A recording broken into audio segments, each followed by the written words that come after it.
Live from Palm Springs, California, your host, Leo Zagami. Hello everybody, this is the Leo Zagami Show, and what I'm about to broadcast gives me definitely great pleasure and joy, because all this news is coming from Southern California, where I'm now residing since I had to flee Italy, a country in the hands of socialist monsters like the rest of Europe. And they are, of course, subject to sanitary dictatorship, just like we are here in California, because California likes to marry these tendencies, European tendencies. But we have also seen the great hypocrisy of Governor Newsom, who went to a fancy restaurant in Napa Valley, regarding his own rules. And now people are waking up here, especially in Huntington Beach. Yes, a great place, a place which I particularly like, because it's also the home of my lawyers, of the lawyers who permitted me to finally acquire my citizenship, my green card. So I'm very happy about what's happening in Huntington Beach. But we also have other news coming from the Vatican. I've talked about it in an article which I posted yesterday evening on leozagami.com. So welcome everybody to the Leo Zagami Show. Spread the news. We are back after being victims of censorship for over a month during the whole of the election period, before the election, the month prior to the election. Especially, we had a number of strikes and of blocks, so we couldn't really broadcast any longer from our main channel, which is the Leo Lion Zagami channel. We have created, for this reason, a number of emergency channels where you can still find and enjoy the Leo Zagami Show in case we get blocked here on the Leo Lion Zagami channel. Keep that in mind, And now let's go to Huntington Beach, where yesterday evening what happened was pretty historic. But let me first of all describe the context of this whole event, because it happened for a reason. Nothing happens just because it happens.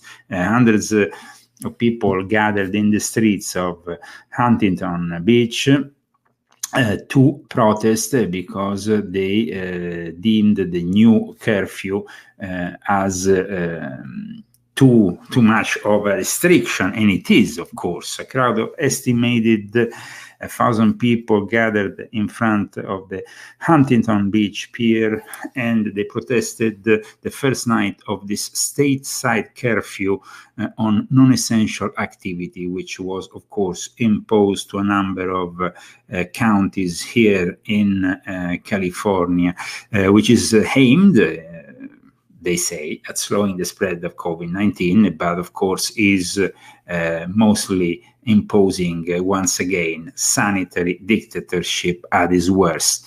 The people gathered as the curfew went into effect at 10 p.m. They started to gather along the Pacific Coast Highway, which is at the main street, which is basically the main street crossing the highway there in Huntington Beach. When they started this protest, of course, the local media, which is all mostly libtarded, was pretty shocked.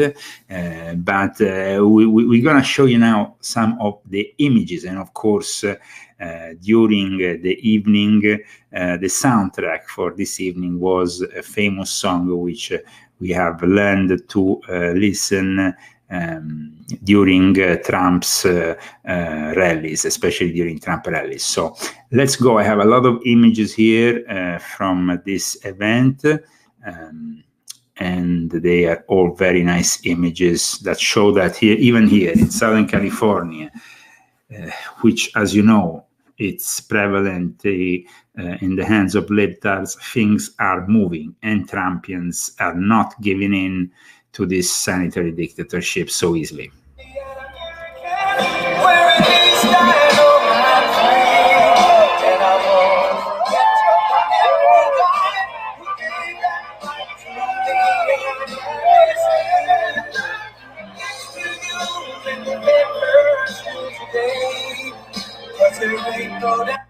So the Trumpian crowd gathered And of course, they did it peacefully, but they burnt masks. Yes, they burnt the masks, saying we don't need this this rubbish.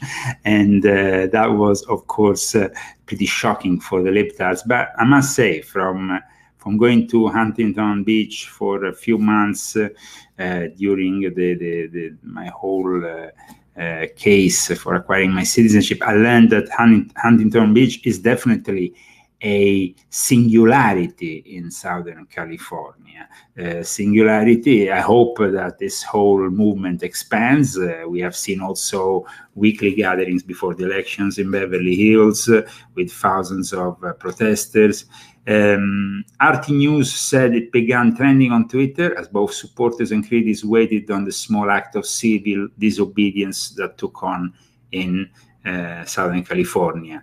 And Len Greenwood's patriotic song, God Bless the USA, of course, was heard during the mask. But let me show you more about this event that took place yesterday evening here in Southern California, with more images of this fantastic crowd.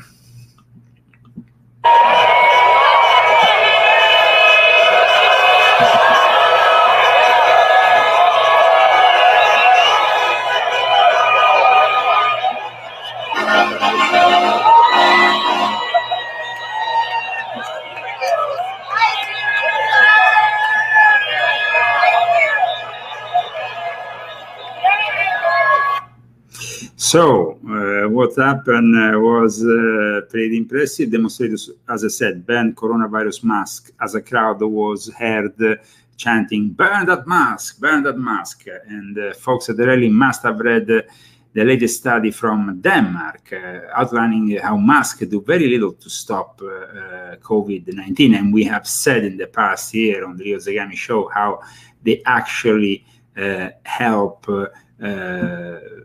the bacteria that flourish in these masks, usually, that are not usually changed so much. People even, I saw people even borrowing the mask to each other, things that are completely out of order. The demonstration comes as California, like many other states across this wonderful United States of America, has recorded a rapid surge, they say, of virus cases. And of course, more protests, not just in California, but in other parts of the country, are expected in the weeks ahead as states and local governments enforce more draconian measures to mitigate the virus spread as what unfortunately might be the Biden presidency gets closer and closer. With the anti-curfew lockdown protests out in the streets on both sides of the Atlantic, we have seen, of course, France, we have seen what's happening in Berlin, we have seen on a regular basis also demonstrators in Great Britain. We had a bit of accidents and demonstrations going on in Italy, but they have been silenced because, of course, sanitary dictatorship is particularly strong in the land where you have Pope Francis. And Pope Francis just finished yesterday evening an event, of course, which has been deemed as the Davos of Pope Francis, the Davos implicating, of course, the World Economic Forum that takes place in this city in Switzerland each year. Now, what happened with Pope Francis is pretty shocking, especially because of who he had at the opening of this 3-day event that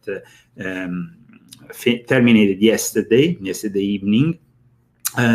This event, of course, is embracing the Great Reset. I've been talking to you about the fact that the Pope has fully embraced this Great Reset, and I would say we can now nickname it, like I did in the article, the Great Communist Reset. So let's go and check out the words of Pope Francis, which are subtitled in English, on the closing evening of this 3-day marathon of economists. This 3-day marathon, let me first of all tell you how this whole thing proceeded and who was participating, because it's rather interesting. Okay, the event was called The Economy of Francis, and it was an online gathering, like most gatherings are today because of the pandemic. It gathered 2,000 young economists and a few dozen scholars that focused on the insane new vision of the economy promoted by the New World Order with the Great Reset, obviously, because that's what was really happening. I remember when Pope Francis started his mission to transform the Catholic Church in the communist leadership they have now achieved in 2020. At the beginning, I remember when he came to the Petrine ministry in 2013, he was rather critical of Davos and of the World Economic Forum. He was rather critical because he was basically saying to them, you have to follow my own advice, and his own advice, of course, is rather communistic. We have seen it, especially in his recent encyclica. So this event called the Pope's Davos, in reference, of course, to the World Economic Forum in Davos, Switzerland, was mostly to destroy capitalism as we know it, because that's what's happening with the Great Reset. Over 120 countries were connected with the Pope, including Brazil, the US, Argentina, Spain, Portugal, France, Mexico, Germany, the United Kingdom, Lebanon, and Uganda. The broadcast started from the main headquarters of this project, which is the Basilica of St. Francis of Assisi, which is, by the way, also the headquarters of the One World Religion project, where he signed his encyclica a few weeks ago, and 5 other places significant for the life of the saint in question, which Pope Francis has linked to his encyclica Fratelli Tutti, All Brothers: the Church of San Damiano, the Basilica of Santa Chiara, the Palazzo Montefrumentario, and the sanctuaries of Rivotorto and of the Spoliazione. The pathetic propaganda event, because that's what it is, opened up with Listen to the Cry of the Poorest to Transform the Earth, which is basically a video that was edited by the international movement for the fourth world, and a welcome from the organizing committee was given by the prefect of the dicastery for promoting integral human development, Cardinal Peter Turkson. Now, Cardinal Peter Turkson, which I think comes from Ghana, it definitely comes from Africa, it has been said in the past to be probably, it's been indicated as the future Pope, really black, in the sense of black in this case. And so Cardinal Peter Turkson gave this welcome message. The lectures then began, though, with the leftist Occupy Wall Street economist Jeffrey Sachs, the infamous Jeffrey Sachs, very close to Barack Obama, and his speech was entitled Perfecting Joy, the Free Proposal to Let Life Flourish, of course, in their eyes. Now, Sachs, who works in secret for George Soros, is widely considered to be the leading international economic advisor of Soros, not only of his generation, like his own official bio on the Columbia University claims. And in the past, he has advised a number of governments in a variety of countries in Latin America, Eastern Europe, the former Soviet Union, Asia, and Africa on economic reforms. He usually comes in at their worst time, and he finishes the job, destroying what's left. His task has been always to design an economic shock treatment. That's what this economist does. Jeffrey Sachs, who opened the Vatican initiative of Pope Francis. He's not really somebody who has any ethics, any morals. His economic shock treatment has produced misery and death on a scale that is unbelievable, and working people have suffered because of it. But of course, his economic initiatives, Jeffrey Sachs' economic initiatives, have always helped George Soros make more money for his BlackRock and all the rest of his investment funds. Now, on November 15, 2000, George Soros and Jeffrey Sachs actually delivered a speech together addressing the Arco Forum, and they also did other. In 2008, George Soros and Jeffrey Sachs spoke again at an event entitled "Can We Save the World Economy?" As I said, Jeffrey Sachs is really the man of George Soros. So having him opening up as a main protagonist this Vatican digital event, it's very significant and really shows you how the Pope is really working for and with George Soros. Now, the common goal of all these people is to build a Jesuit economic world order directed by Pope Francis, of course, and they celebrated the occasion, the event yesterday evening, lighting up the Christ the Redeemer statue in Rio de Janeiro. Now, we know that Brazil at the moment is still under President Jair Bolsonaro, who is, of course, close to President Trump. But, interestingly enough, Jeffrey Sachs traveled to Rio de Janeiro and Brasilia in 2006 to meet that criminal of Lula da Silva. Lula da Silva, that now disgraced president of Brazil, who's still, though, and founder of the Radical Socialist Workers' Party, who is still, though, very close to Pope Francis.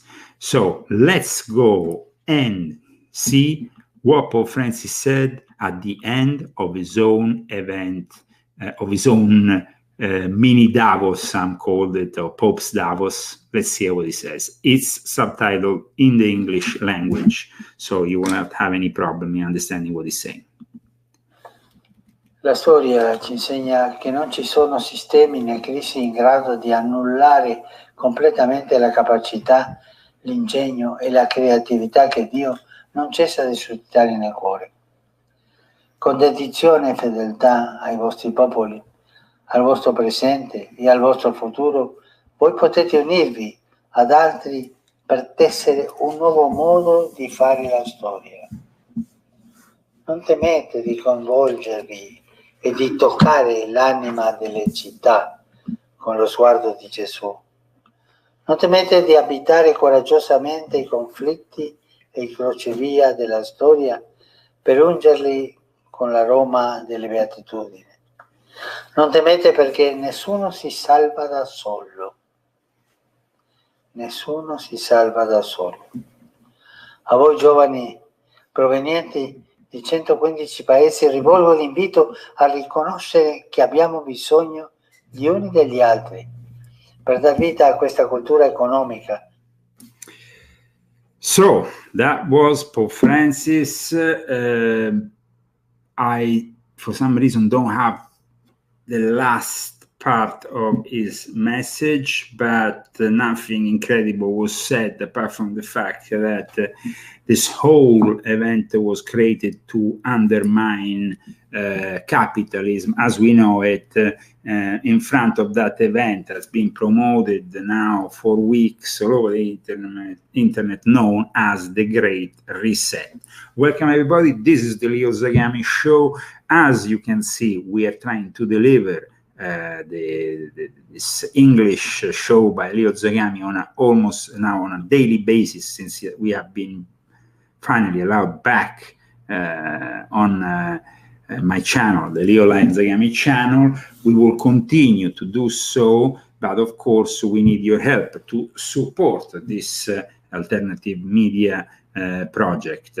You can, of course, donate through Fundly, through Patreon, and we also have now a PayPal.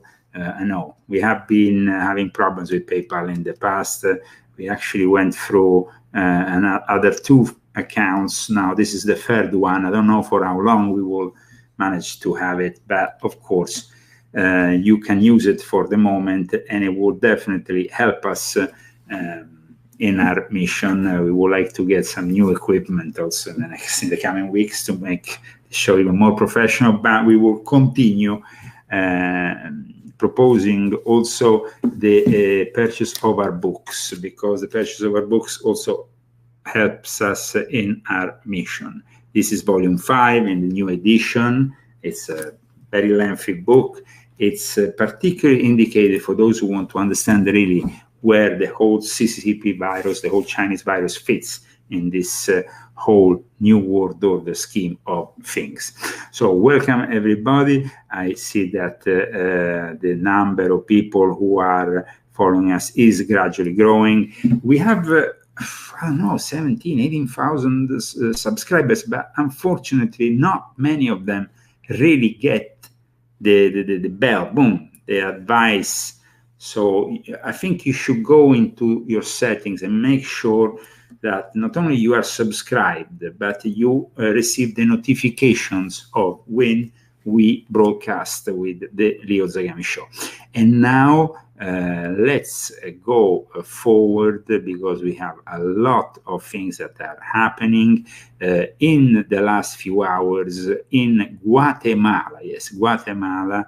The people attacked the building of the government and set it on fire. I know it's pretty incredible, but protesters in Guatemala set fire to Congress building over spending cuts. We have the images of what went on earlier, I think earlier today. Here we are with the images here on the Leo Zagami Show.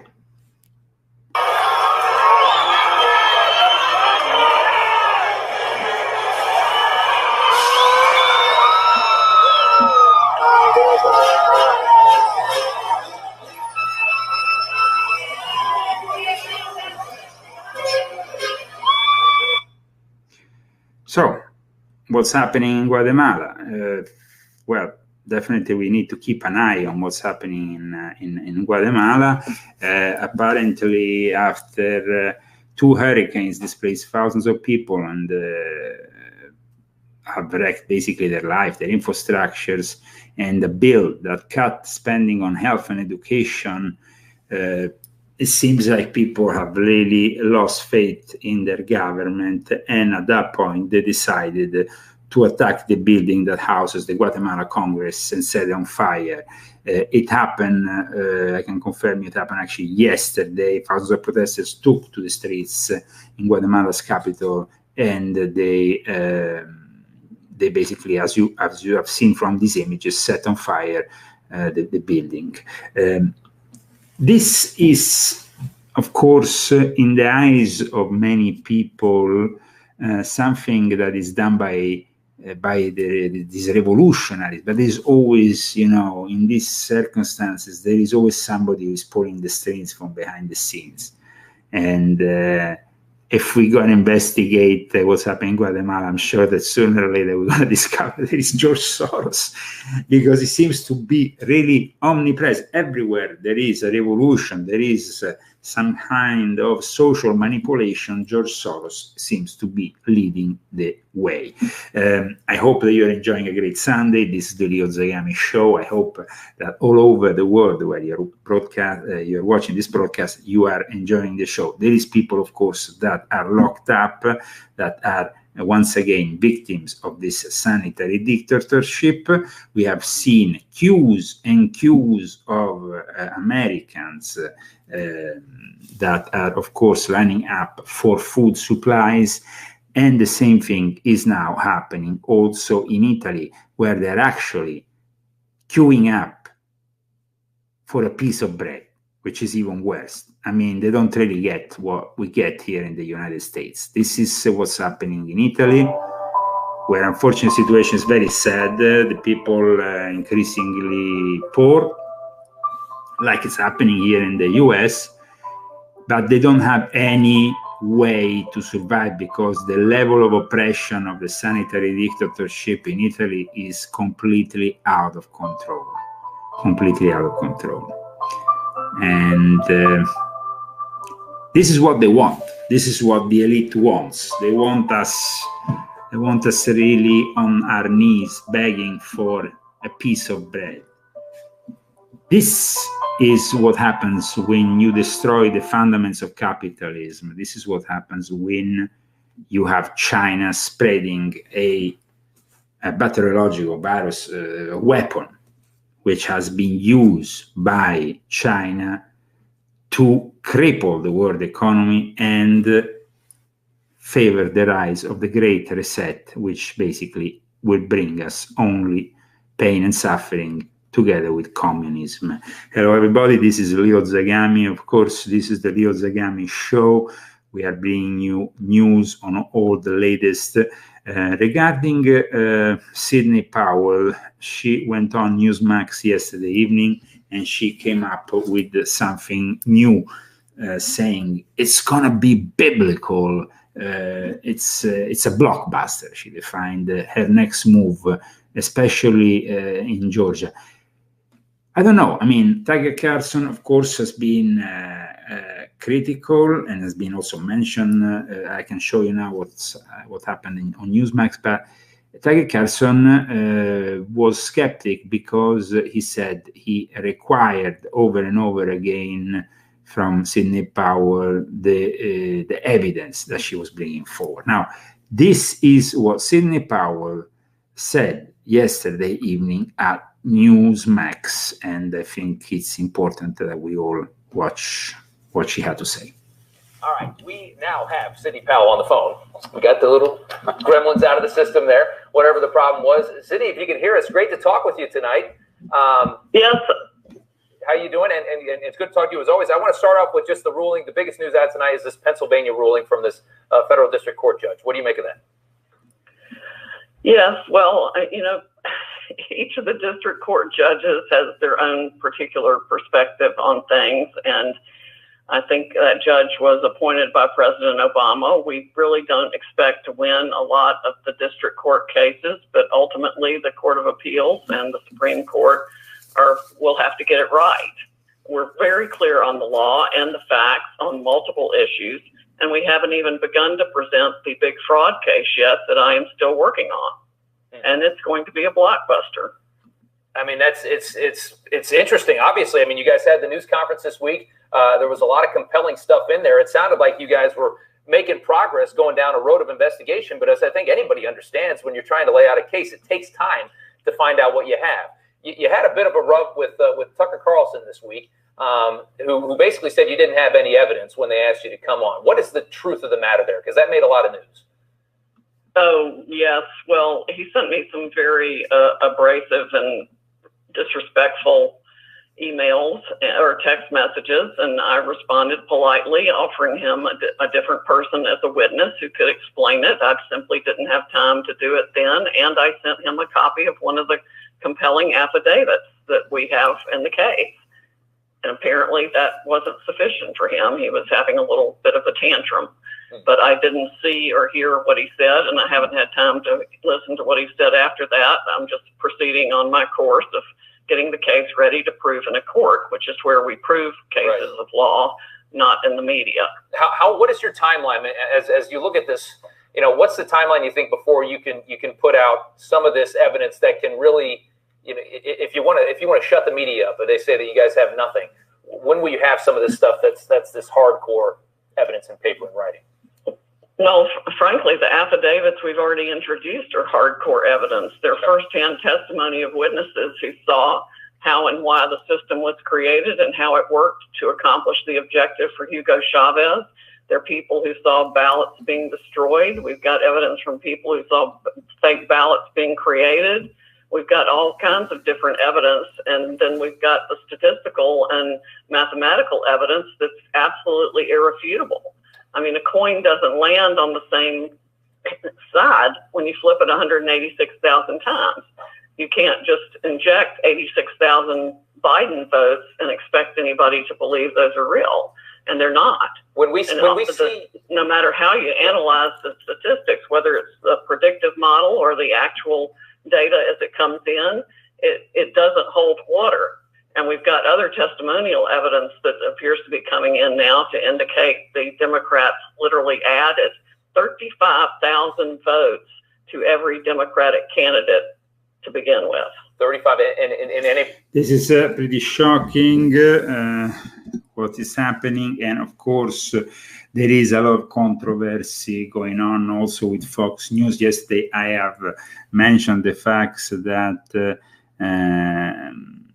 One American News and Newsmax were really getting all the audience together with InfoWars that belong to Fox News, because Fox News is really behaving like a fox, a little bit in a shady way.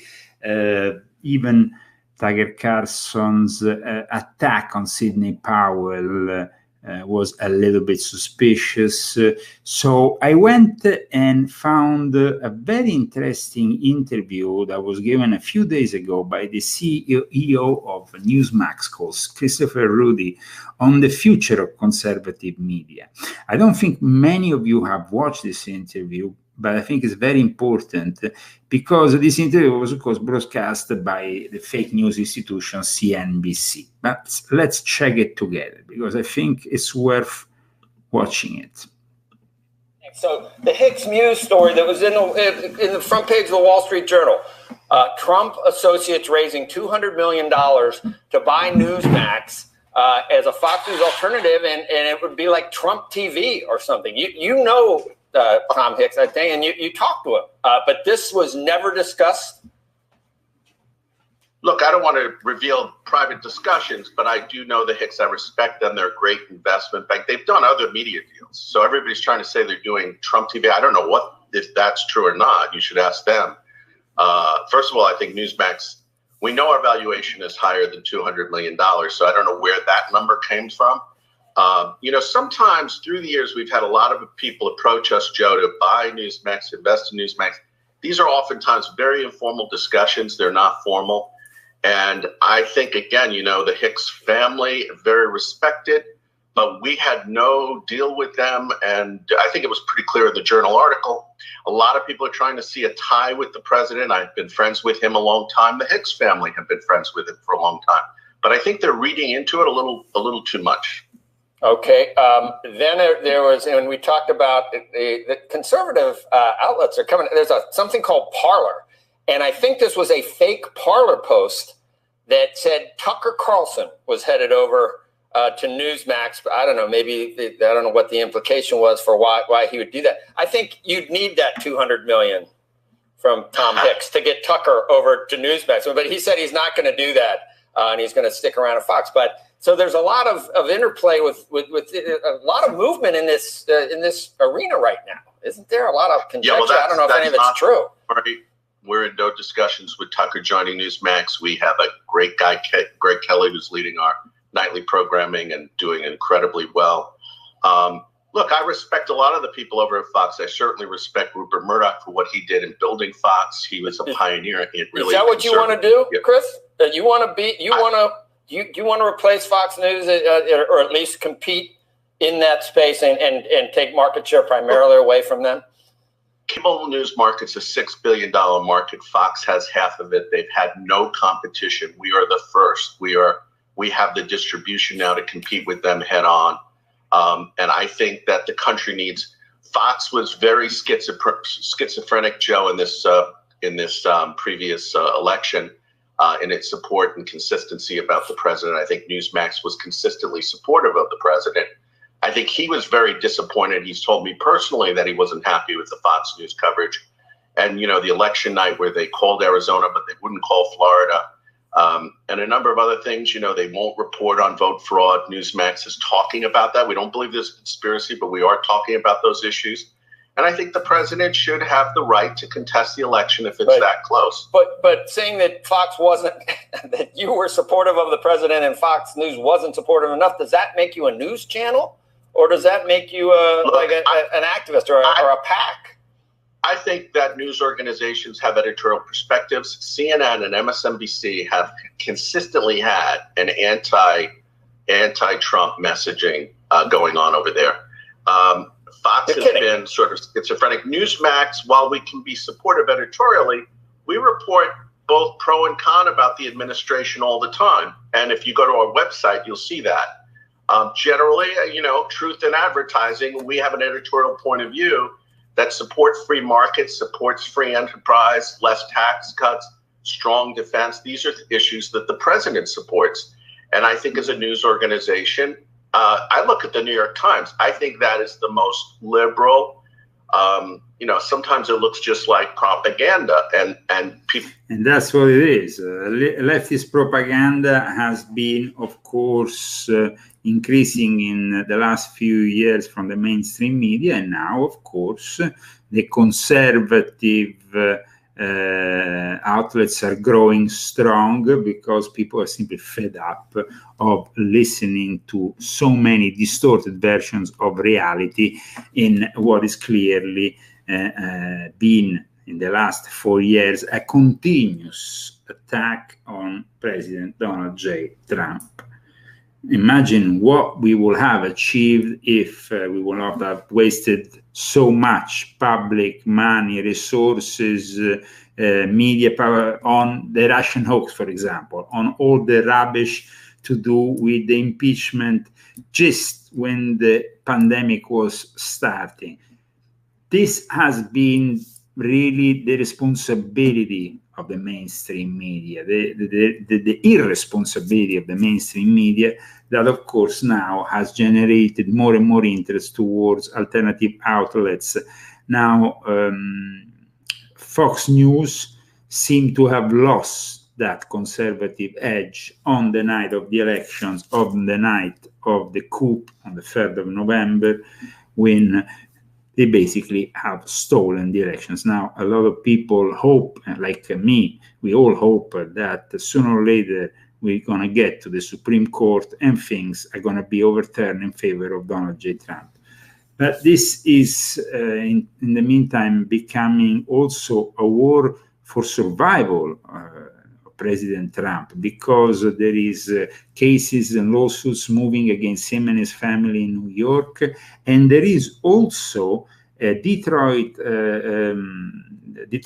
asked judge to sanction Trump campaign for spreading disinformation. Now, this is news that came in yesterday.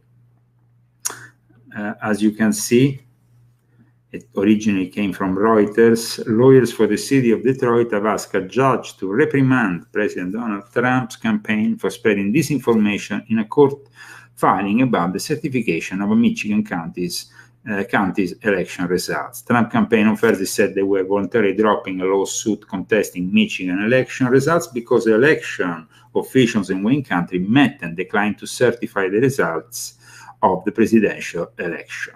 In fact, the Republican members of the Wayne County Board of Canvassers on Tuesday refused at first to certify the results, but then reversed themselves after public outcry. Detroit's lawyers said on Thursday that the campaign included impertinent and false language. Now, we clearly see how this kind of outlet is, of course, the typical fruit of leftist disinformation that aims to, in the last few weeks, underestimate any claim that the Trump campaign has, that this is really a fruit of election, an election fruit of fraud, constant fraud, that has seen repeatedly acts of violations towards the Constitution of the United States, and then they are simply saying, oh, there's nothing to see here, let's move on. Biden is our president, accept Biden, worship Kamala, and all this rubbish. Now, we, of course, want to oppose this rubbish. The Democrats are criminals, and their behavior is criminal, like their sanitary dictatorship that they have imposed. And I want to show you something that demonstrates in what kind of sanitary craziness we are living in. Thanksgiving 1918 took place during a deadly pandemic. There was, as you all know, the Spanish flu. What can we learn for Thanksgiving 2020, which we are about to approach here in the United States of America? There is an article that I just picked up, which I think describes this. As you can see, is an article from the Philadelphia Inquirer. This is an image of the 1918 Spanish flu pandemic. The month before the so-called, and here I'm quoting the Philadelphia Inquirer, the month before the so-called Spanish flu was blamed for killing 11,000 in Philadelphia. The epidemic was that ultimately would claim an estimated 670,000 American lives. Probably a tremendous underestimate, since it didn't include countless deaths involving pre-existing conditions. It was on fire in the fall of 1918. Yet on November 28, 1918, the nation celebrated Thanksgiving exuberantly. There wasn't, the attempts to destroy Thanksgiving by the leftist mob like we have nowadays. And they say about this Thanksgiving of 2018, best Thanksgiving in history of city, proclaim a headline in the New York Sun. Philadelphia, despite a day-long chilly drizzle, was the venue for parades, sporting events, and flag risings, the Inquirer reported. So, in his annual Thanksgiving proclamation, President Woodrow Wilson at the time didn't even mention the flu, which he later contracted himself.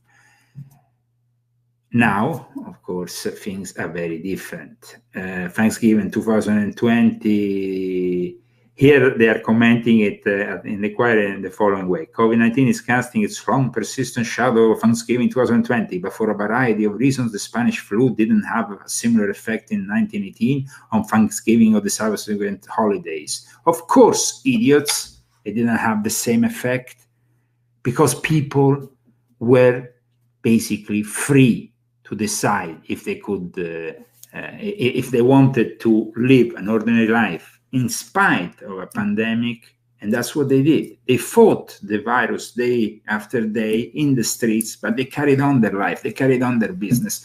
They didn't destroy the economy of the United States for a pandemic that was much worse than the Chinese virus. Spanish influenza was much, much worse. So I really hope that sooner or later, regardless of the political implications, we can finally see the light and have a different approach towards this problem. A different approach. I'm not saying that the virus doesn't exist, because in this book I showed you how this virus is a product of a lab, how it was actually initially patented in Europe, then brought to the Wuhan lab.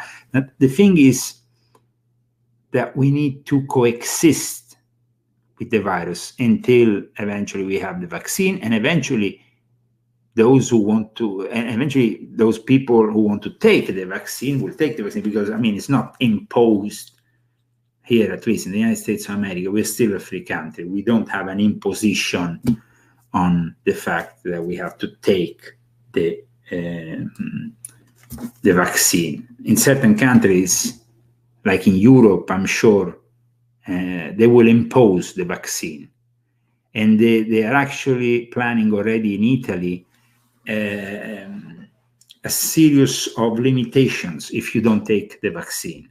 So basically, you will not be given the possibility to enjoy a number of benefits, and that will mean the end of your life as an ordinary citizen. You will be gradually cornered, and I hope that doesn't happen here in the United States. If this coup against President Trump that has taken place on the 3rd of November will eventually send out of the White House Trump and bring in the Kamala Harris presidency, because that's what it really is. This is the Leo Zagami Show. Welcome, everybody. We are about, of course, to end today's episode. We have still couple of things that we want to show. An image in particular comes from New York City. Yes, New York City, a guy decided to just climb on top of a van and start shooting fire with one of those. I'm going to show you. It's a crazy scene that shows you the level of insanity in libtard New York City today. Check it out with your own eyes. This is simply insane.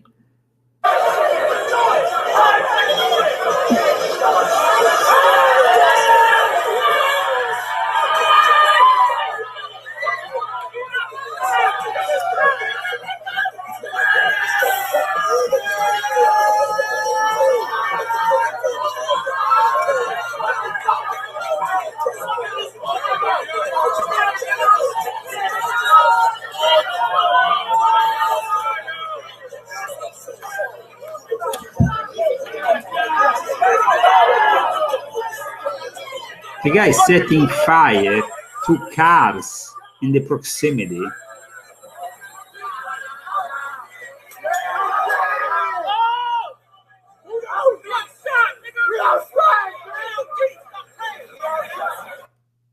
Well, do we want our cities to become this kind of city? Because these kind of cities are looking more and more like a Jana Plinsky version of reality, not our version of reality. Totally insane, totally insane. Well, I want to thank all of you who have tuned in today for this episode of the Leo Zagami Show. And at the end of the show, I would like to thank once again the people who, of course, are sponsoring us, which are you, the people who still like to tune in on our channels and watch the Leo Zagami Show. Please spread the news that we are back. Subscribe to this channel. Make sure you receive the notifications and have a great Sunday. Because today we are celebrating a particular Sunday, the Sunday of Christ the King. And that celebration, of course, is very strong and felt in Catholic tradition, especially in Catholic tradition. Unfortunately, Catholic tradition has been taken over by demons. If you think that the second Catholic president in U.S. history is Joe Biden. What can you do? Take care, guys.